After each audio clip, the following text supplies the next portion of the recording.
here tonight to present the operating budget for FY26, and I'm also going to cover the enterprise fund budgets very briefly at the end, so we can do them all together.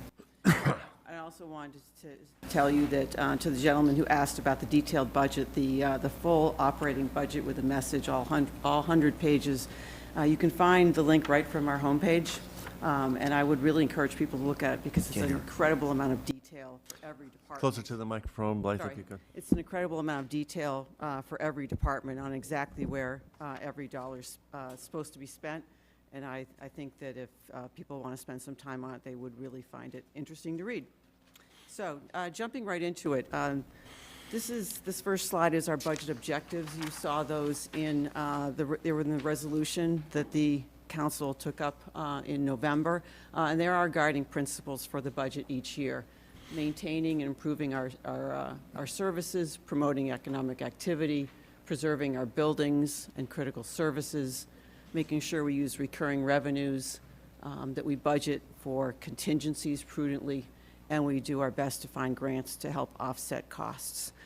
But with all of that, the message I'm going to try and tell you about tonight and leave you with is that even with all of that, this year is a watershed year for the community. Our revenues simply can't support the costs that we are facing. And it's not just because of schools. It's not just because of the BR schools. It's about all the school costs is one situation.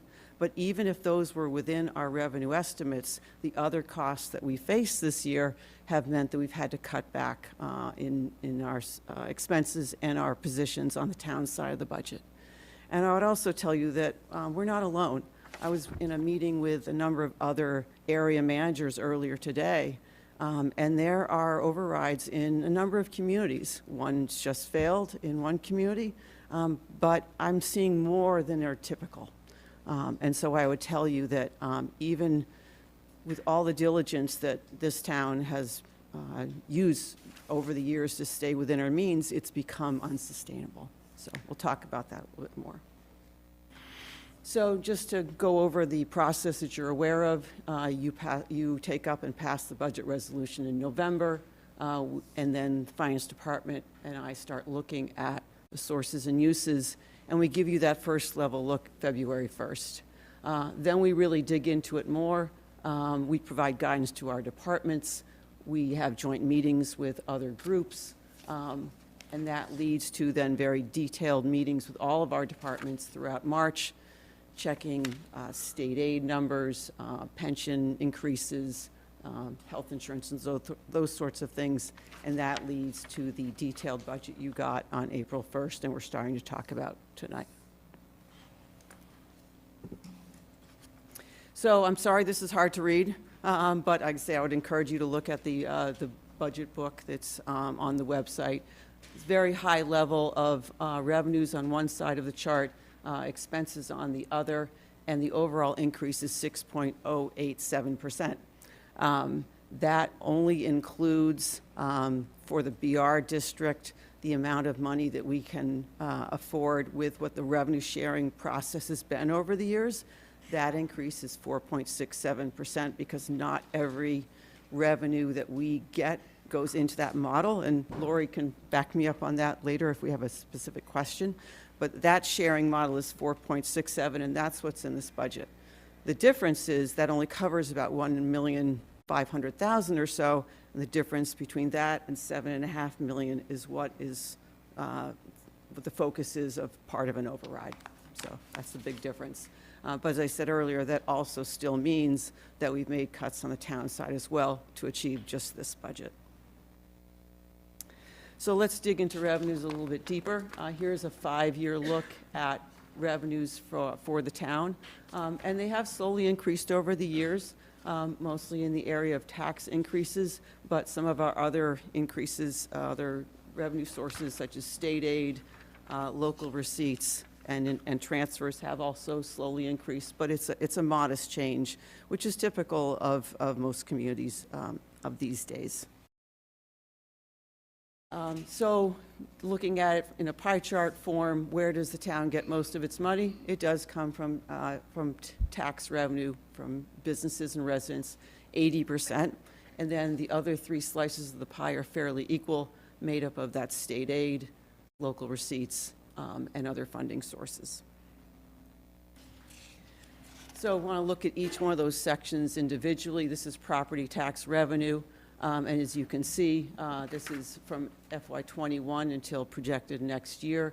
What we've done here is increase, as we're allowed to each year, 2.5% over the year before. That will generate just over 1.4 million next year. And new growth, which development, as we just heard of, some that topic covered, we're projecting to be $500,000. I find that interesting because the last year that the town had the highest level was FY22, when it was 1.6 million, a little more than that.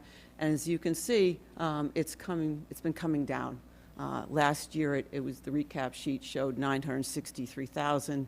This year, we can really only comfortably budget 500. From what we see with growth, any building permits that may result in new tax revenue, what we think is going to happen. And we need to be conservative about this because we don't want to pass a budget that inflates this and then we can't match it. So I would point that out to you. I'm not going to try and go into all the numbers here, but I want to point out just, in things that I think are critical for you to understand.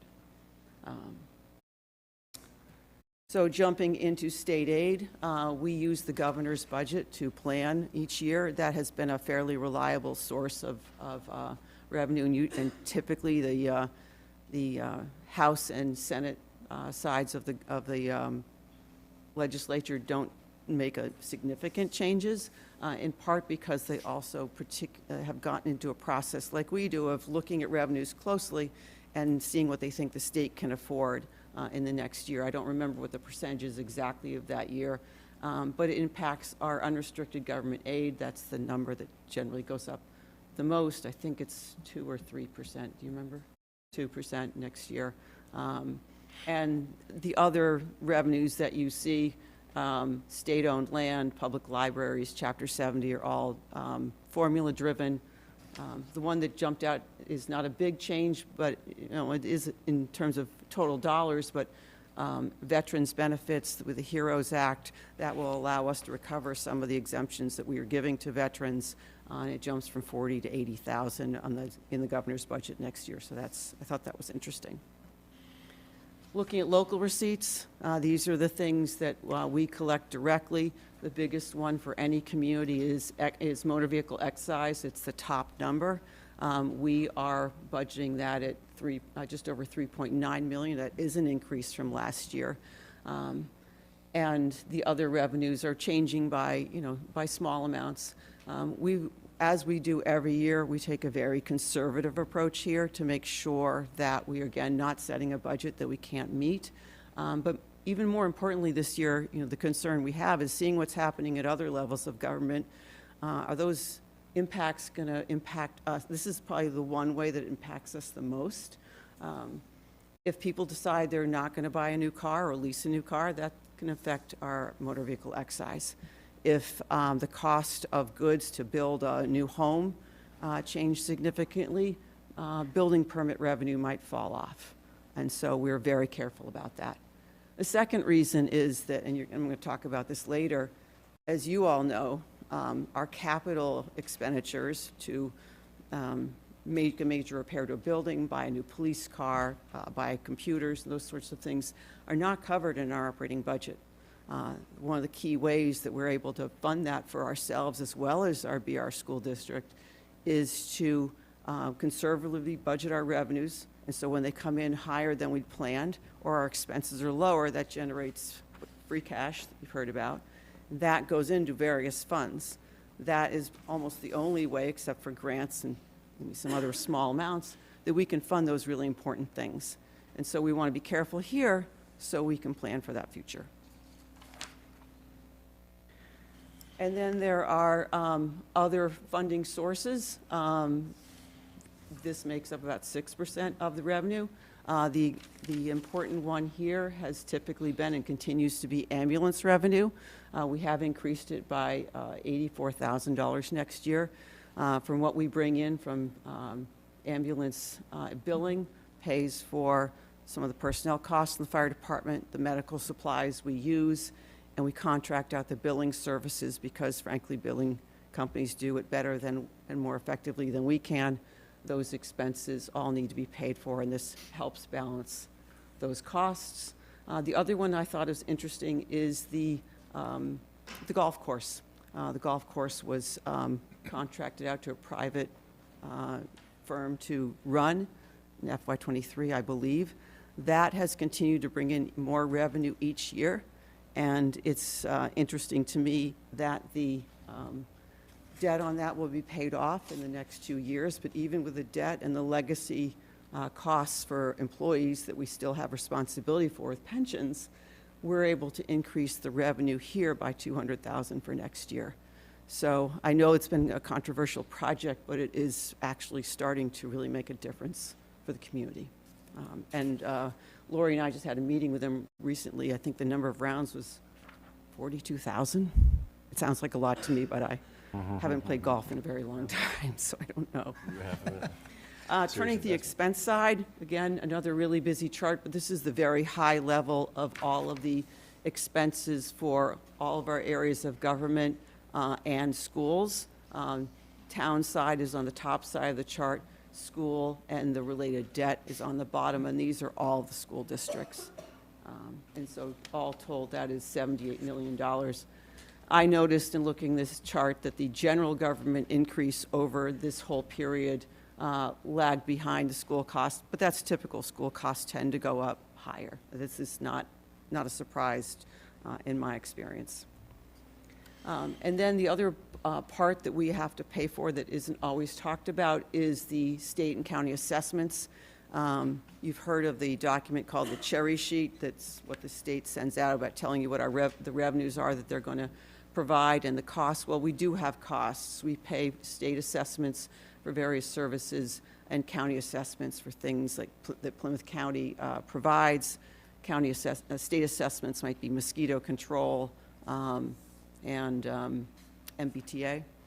So they charge us for those, and then there's some other offsets that have to be planned for in our budget. So I wanted to show you those. So the whole budget, I want to start to talk about where it all goes. Overall, this pie chart tells you that 54% of our budget goes to all of our schools collectively, and the balance is the town side of the budget.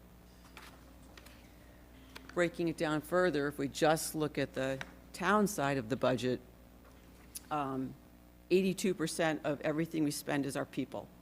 That's really what we are. Whether it's police, fire, public works, people who work at town hall, what do we spend our money on? It is people and the services they provide.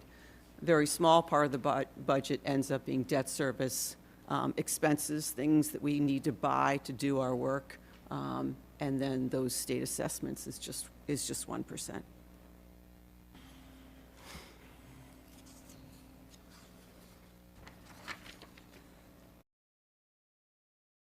And then this chart breaks it down one more step and says, okay, of all of the town salaries and wages, all those people, where does that money go?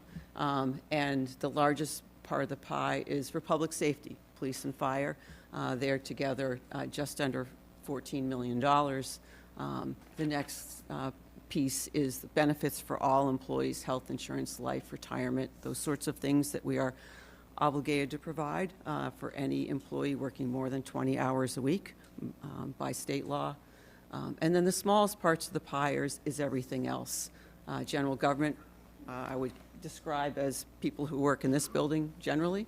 Public works is just 4. Culture and recreation and health and human services are both small slices of the pie as well. Debt service, lots of questions about debt service, so here's yet another busy slide, but this gives you all in one place all of the debt exclusions that we have when they started, when they're paid off, what they're for, the bond amounts, and the debt in FY26.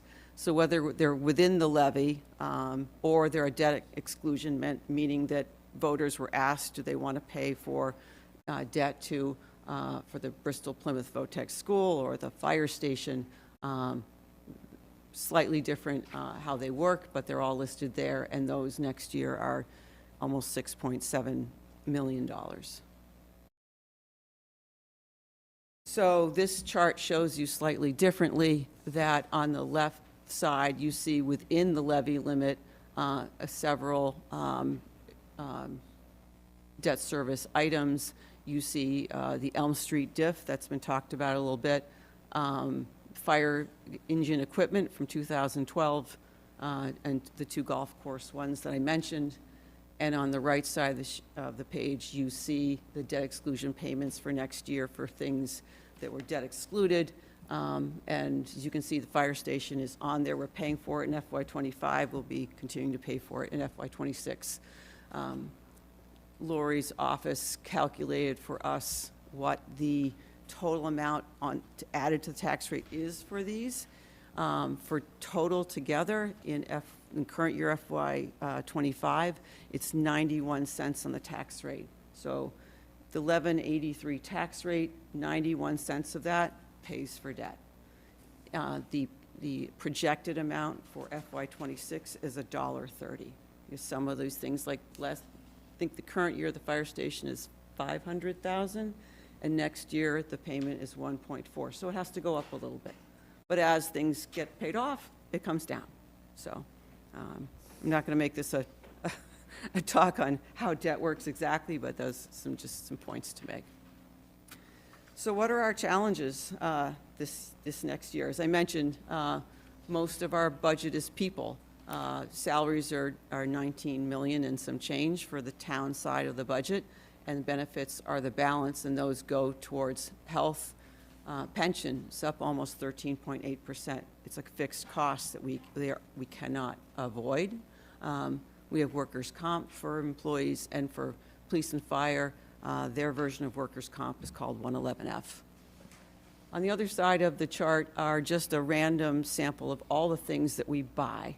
We don't spend much on expenses, but we do have them, like a residential budget. We pay for utilities, we buy gasoline, we fix our buildings. We do things that, homes don't do. We have animal control, ambulance billing. We contract out our janitorial services. We don't do it ourselves. And we have an annual financial audit. There's lots more expenses you can find in the budget document, but these are just things that I wanted to point out to you. Well, how many people do we have? In the last 2 years, last year and this year, we've had about 175. But as I mentioned at the beginning, in order to balance this budget, we had to make adjustments because we can't afford what we've had all along. And so we are dropping in this budget, whether an override passes or not, 6 positions next year. And I'll go into what those are a little bit later. So I wanted this slide because I think it's important to try to show in a graphic form that our costs, fixed costs mostly, have increased over what our revenue is. So our revenue overall is 6.087%. And so here's not all of our costs, but some of them for you to consider. Public safety's increase right now is less than that, which is good. We have BR in there at 4.67% because that's what's included in the budget. But actually what the certified budget is that we received from BR, if that bar was done in that way, would be about 22%. So I don't think it's hard for most folks, I hope it's not hard for most folks to understand that when your revenue is 6% and your increase is 22%, or with Bristol Agricultural, almost 54%, pensions almost 14%, it's just, the math doesn't work, right? Blythe, let me just interrupt you for a second. It's a little bit after 10, so I just want to entertain a motion to extend our meeting beyond 10 o'clock. I'll make the motion to extend the meeting beyond 10 o'clock. Thank you. Second. Thank you, Ms. Ellenberg. All those in favor, please signify by saying aye. Aye. Aye. Any opposed? Motion carries. Please continue. Thanks, I needed a drink of water anyway. I'm not going to read this whole slide, but I just wanted to, for the record, let you know that we really go through a very diligent process to think about our revenues very carefully and make very careful decisions about what would be the right amount that the town can sustain. But also on the expense side, just because we've always bought what we've bought doesn't mean we should keep buying it exactly that way. And so we look carefully and we challenge our department heads about, do you really need what you need? Or if you've asked us for more, why is that? Is it just because a cost from a vendor is going up and we can't avoid it? Or can we think about doing something in a different way? Do we need all the hours that some positions have had? We cut back a position last year from 35 to 25 because we realized that there was a more efficient way to do the work. And so I'm not going to go into a lot of examples, but I just want to tell you that compared to some places I have worked over the years, I'm impressed by the amount of effort that goes into being really thoughtful about this because we know that every dollar counts to folks who are paying taxes for what we do for them. And we try to be very careful in negotiating our contracts. We're going to talk about those a little bit later to make sure that we're being fair and competitive in the marketplace for the people that we hire, but also fair to our residents who are paying for that. It's a balance that we work hard to strike. So what has the town done over the years? These aren't necessarily all this year, but they're things that the town has done over time. We contracted out animal control. It costs less and the service is better. That's great. We started sharing a conservation agent with the town of Halifax. We couldn't find a full-time person on our own, neither could they, so we teamed up, and it costs us a little bit more for a half-time, but it's worked out, and the Conservation Commission is thrilled. I mentioned the golf course earlier. That's paying dividends. Health insurance, it's a huge cost. And sitting with my peers earlier today, I heard some towns talking about paying 20% more. The town has looked around, joined this health group that has made some good decisions, and our increase is one of the lowest in the area. And then we review positions, as I mentioned earlier, and we count on our SAVE volunteers and hopefully our veterans volunteers. They make a difference in some of the things that we need to get done. Capital, I mentioned this earlier. This is just another busy slide that tells you what capital items are and that they are, as I said, not included in the budget. As you all know, you passed an order a couple of months ago for $1.1 million for the town side. Earlier in the year, we passed one for the BR school district of about the same amount. Town side really should have spent about $5.8 million this year, and we couldn't do that. We also pushed off to other years some of those bigger costs. Roads, right? That's one that comes up a lot. We should be spending more, but we can't. And so that drives some of the things that we're going to talk about for an override. Just a quick slide on most of our employees are unionized, in case people didn't know, with 3-year contracts. That's typical. We have 6 unions. They're all listed here. 5 of them actually expired last June, and we've been negotiating ever since. We just reached a tentative agreement with the Bridgewater Administrative Association, and we'll be bringing that to you to consider in the next couple weeks, and we hope that sets the tone for what is affordable for the other unions and our budget for next year. And we're starting to talk with AFSCME, which represents our public works employees. So just wanted to give some slides about average tax bills and help people understand kind of how we measure up and what things are. This slide shows you on the for what's an average tax bill, home values in Bridgewater since 2020 and how they have increased from about $400,000 to $600,000. And that same period on the right-hand side of the slide showing taxes on that particular home going up from $5,800 to just over $7,000 this fiscal year. So again, I think that that's a fairly typical increase. Every community is a little bit different, but that just helps you understand what's happening here in town. And then this one shows you what's going on statewide. So home values have increased about the same difference perhaps on the statewide average from 500 to 7, so there's $200,000 spread as well. But overall, single-family tax bills average statewide are higher than Bridgewater.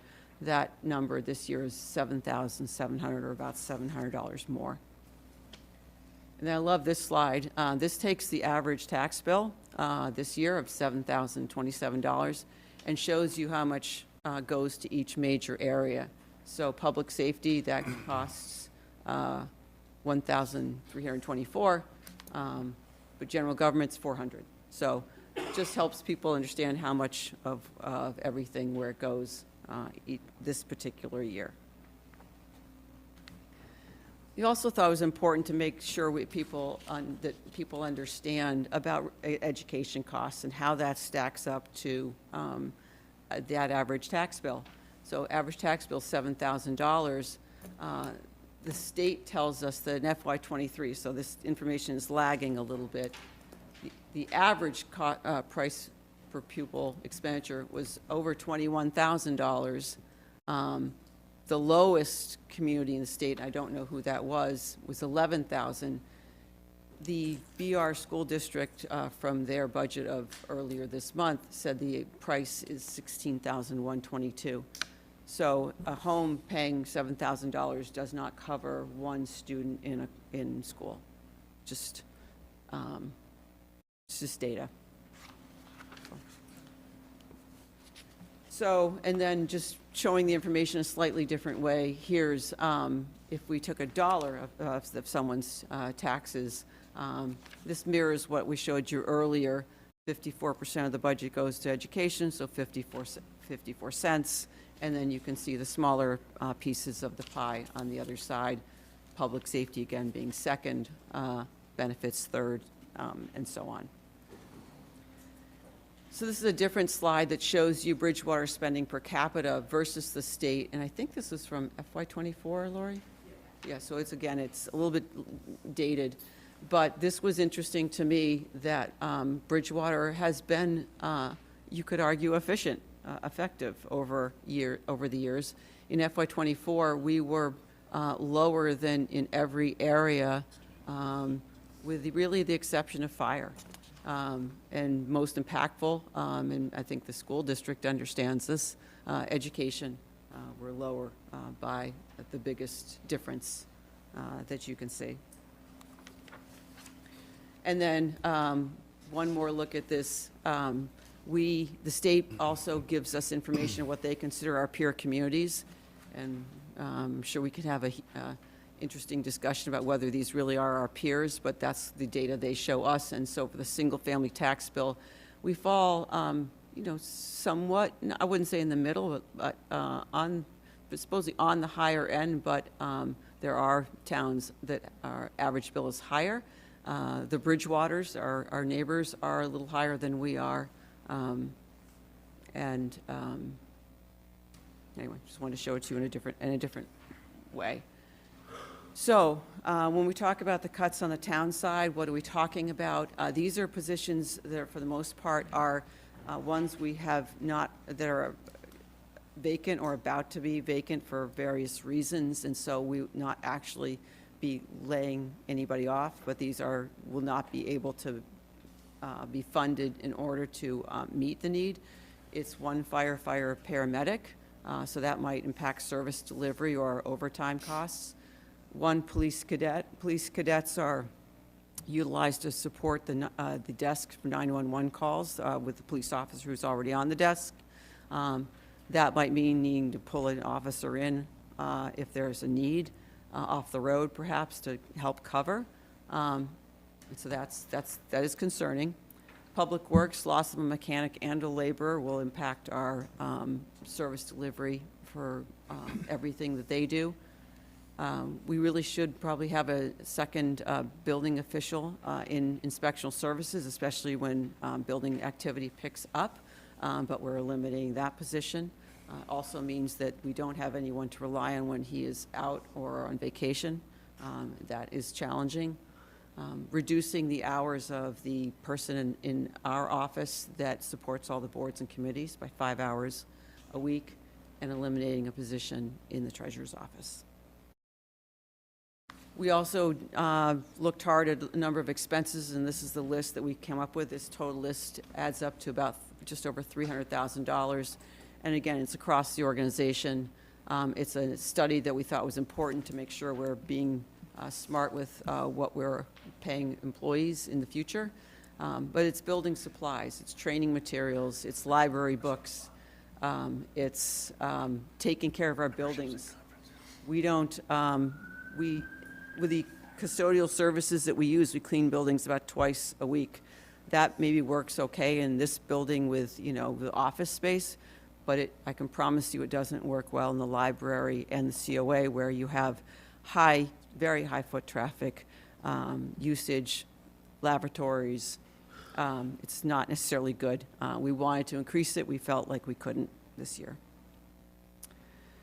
So wanted to just talk for a second about how do we meet the challenges. On the left side of the screen gives you the kind of the 4 key ways that raise revenue higher than a 2.5% tax increase.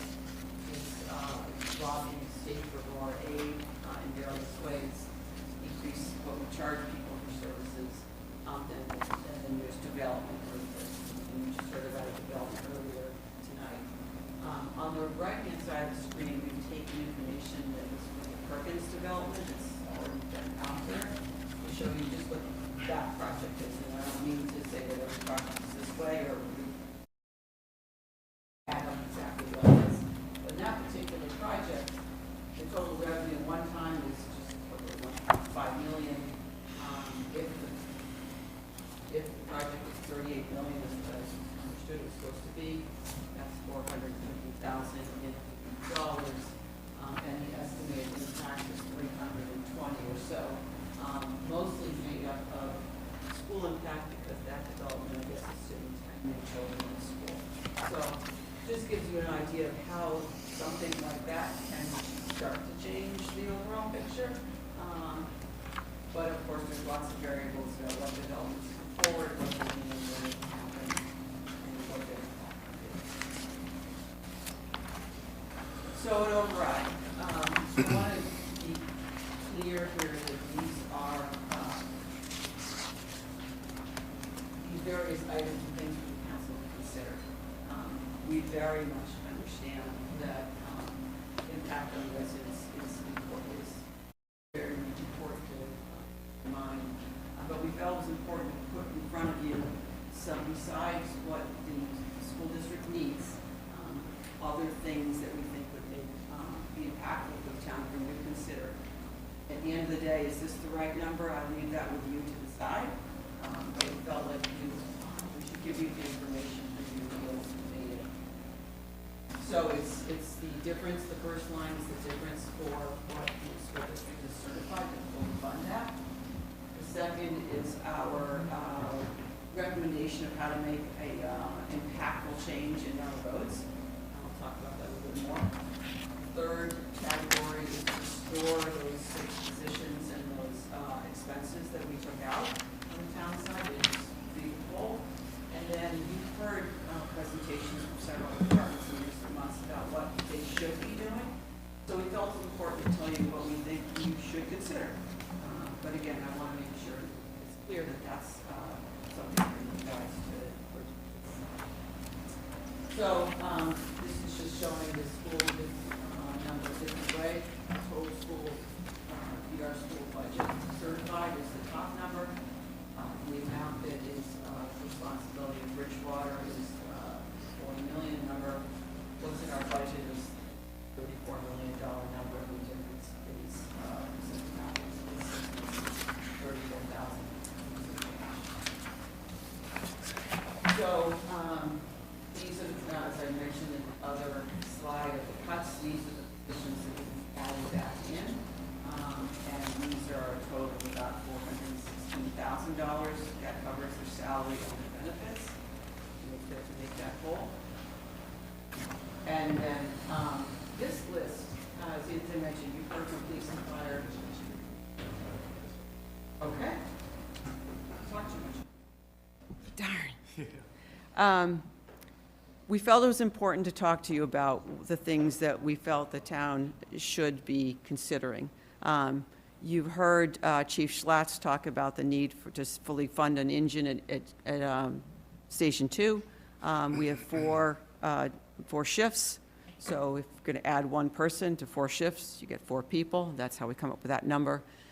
For the police department, it is to, we really should have probably 52 to 55 police officers in a community of this size. A metric from a couple of years ago is you should have 2 officers for every 1,000 population. That would even be less than that. We have 45 right now. So I would argue that I would agree with the chief that we are behind. So not looking to get all the way there, but a police officer, 1 dedicated to school resource officer, 1 dedicated to internet crimes and those sorts of things is becoming a bigger problem, those sorts of positions. We're also noticing both in police and in council on aging, more a growing issue with folks who've got some challenges that where in some cases a public safety approach to a call isn't necessarily the right one for a person in crisis. We also see more people needing help through our council on aging. And we have an outreach worker and she's amazing, but she's not able to keep up with helping people with tough things they're going through or their families and their lives. So we've suggested both of those. Public Works has been a work in progress over the years, and we need to get there all the way, and that would include adding a deputy director, a position focusing on procurement and grants, and so on. Library's not open all the hours it should be to actually receive the state funds that we do. And it was surprising to me to understand that sometimes the library in that large building, there just might be 2 people on staff at one time on 3 floors.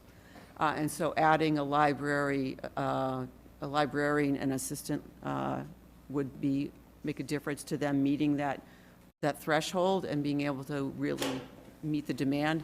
They've got waiting lists for some of their programs, and we'd like to be able to help them achieve that. And then we've been making investments in parks, but we're not keeping up. We've got a 17-hour person overseeing all the parks that we have right now.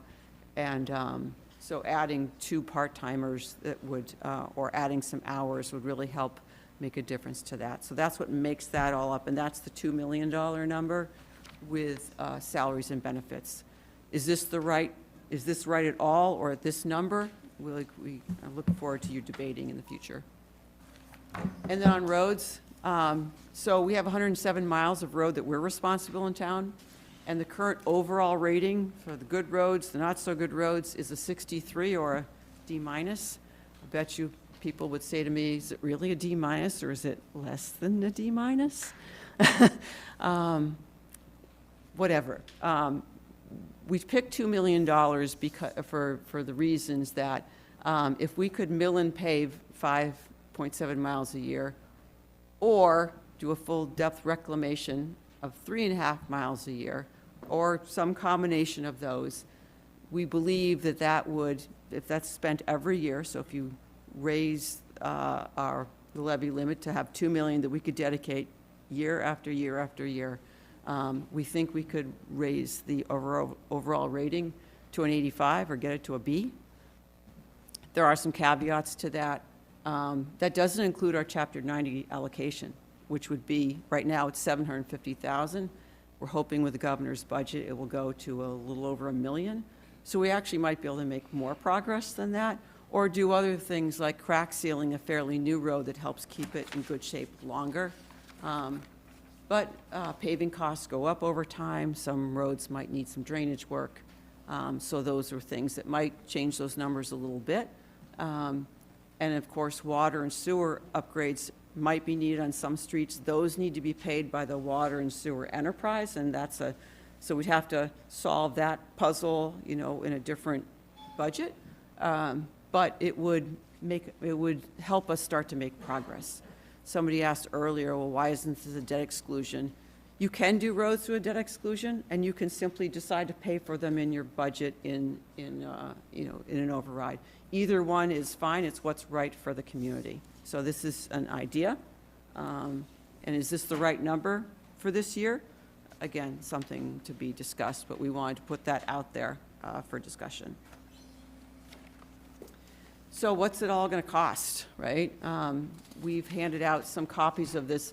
The department, the DOR, has an amazing website and data, and we were able to plug in $10,758,000, and we decided to print, even though it's really difficult to read, or I need new glasses, for the average home, which is $593,000 this year. It would add $2.09 to the tax rate, and that cost to that home would be $1,241. Smaller home less, a larger home more. And whenever the council, if you decide on an override and you decide on a certain amount, we will be able to put a tax calculator on the website so people can plug in their exact amount and see exactly what it would cost for them. But this just gives you an idea of what this proposal would be if it were to go forward as it is. So, wrapped up the operating budget. Just one quick slide each on the enterprise fund budgets. This is water. Water is proposed to go up by a fairly actually small amount next year, 2.4%. That's good news. We've had some increases. And it's basically just expenses for salaries and the expenses to run the system. I will tell you that this will probably require a small rate increase, but we're keeping an eye on the future because we have a lot of work to do in water, and so unfortunately I would expect this will go up more in the future as we deal with the various wells and new sources and so on, but overall it's fairly reasonable for next year. Sewer enterprise is a different story. This budget is going up significantly because we are paying for the phase one of the treatment plant upgrades. That $43 million project, just the debt service alone next year is a 376% increase. That's a lot. The town has taken steps to try to mitigate that. That $43 million is really less when you take into account low-interest loans, loan forgiveness, and user fees. That's help paying for it. But we will have to look at a rate increase here, especially as we are going to be starting phase two of that project in later this year because we've got to meet the consent order, finish that work by the middle of 2031. So, and then ending on a high note, if you will, the transfer fund budget's scheduled to go down by 1%. We have made some investments this year in the equipment down there and be able to basically not change the rates and meet the needs of the transfer fund going forward. So I went through that fairly quickly. That's a lot of information, but happy to take any questions. But before I do, I really want to say thank you to Lori. In my short time, part-time here, I think I've picked up a few things, but this presentation would not have been possible without all her work. So she really deserves all the credit. I'm just the one standing at the microphone. Thank you, Blythe. There you go.